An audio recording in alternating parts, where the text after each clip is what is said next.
To use eSIM in S24 Ultra, start by opening up the settings, and at the top you're going to select Connections. Then you're going to select SIM Manager. We should see the Add eSIM button.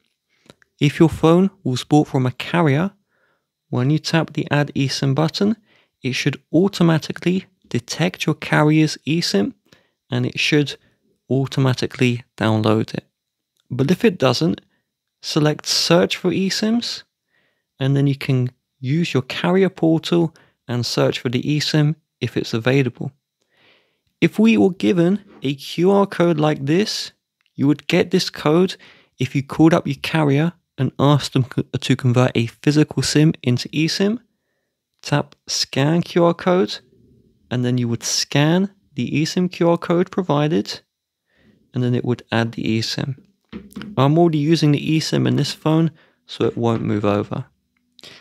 Now, if you tap Transfer SIM from another device, if you have an old Samsung with eSIM, tapping on this would allow you to transfer the eSIM, but it is very limited. The other device has to be a Galaxy, has to be on One UI 5.1, so it can't be a very old device.